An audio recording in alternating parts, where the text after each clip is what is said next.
Right now, international travel to India has been restricted, though there are exemptions for repatriation flights to be operated. Still, the airlines as businesses are still running, and the work continues to develop plans for their routes in the post-pandemic era.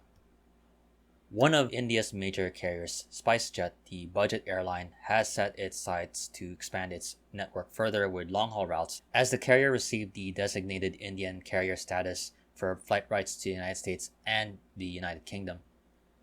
The news of SpiceJet gaining US and UK flight rights came in two separate filings to the Indian stock exchanges. The first was related to the US flight rights, which will be under the terms between the bilateral air services agreement between both India and the United States. It was then followed by the announcement that it also gained the flight rights, the designated Indian carrier status for flights to the United Kingdom. These designations for the budget carrier could soon pave the way for budget flights from India to both the United States and the United Kingdom, though this will depend heavily on the compliance of SpiceJet in terms of US and UK aviation regulations and the ability for the airline to secure necessary flight slots at the desired destinations in both countries. Another point to consider now is how will SpiceJet operate these flights with a majority 120 aircraft fleet with mostly Boeing 737 and Q400 aircraft, not the type of aircraft you'd use on long-haul services. The airline also happens to be a major customer of the Boeing 737 MAX 8 aircraft, which are currently grounded, which SpiceJet currently has 13 of the aircraft. The longer-range variant of the 737 family of aircraft does give SpiceJet a much-needed range boost, but the MAX's range of around 6,500 kilometers just falls short of the 6,700 kilometers between New Delhi to London, and likely the airline is not thinking of using those 737 MAXes for non-stop flights on longer routes. To solve the gap of the aircraft to be used for the long-haul services, SpiceJet has wet leased an Airbus A330-900neo from Portuguese aircraft leasing company HiFly, which has a maximum range of around 17,500 kilometers. This range given will depend heavily on the capacity and the load on the aircraft, which HiFly on its website states if the aircraft is fully loaded with the 371 passengers, the range will be shortened to around 11,700 kilometers, which actually is just around the distance between New Delhi and New York City.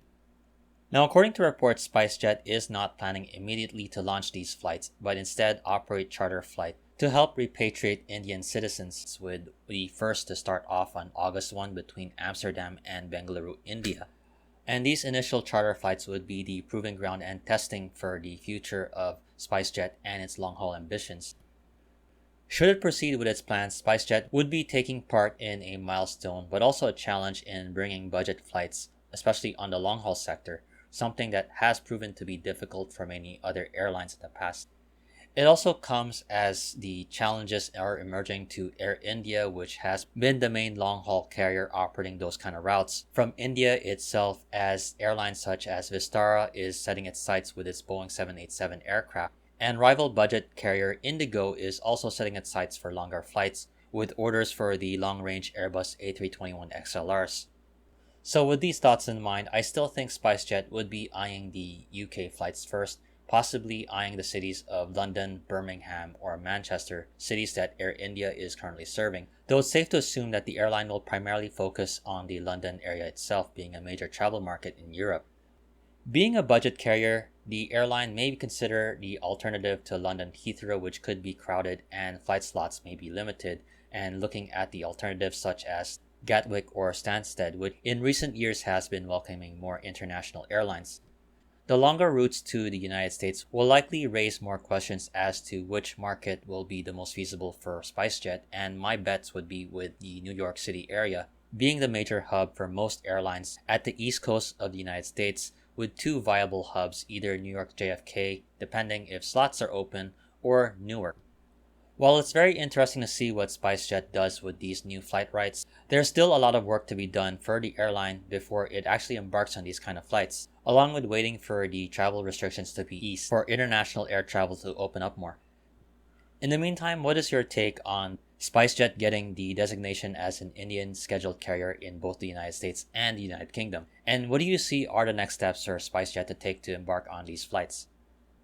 I definitely would love to hear your take, but in the meantime, I hope you enjoyed this video. If you like this video, please like, comment, share, and subscribe. Once again, this is Flights in Asia. Thank you for watching and have a great day.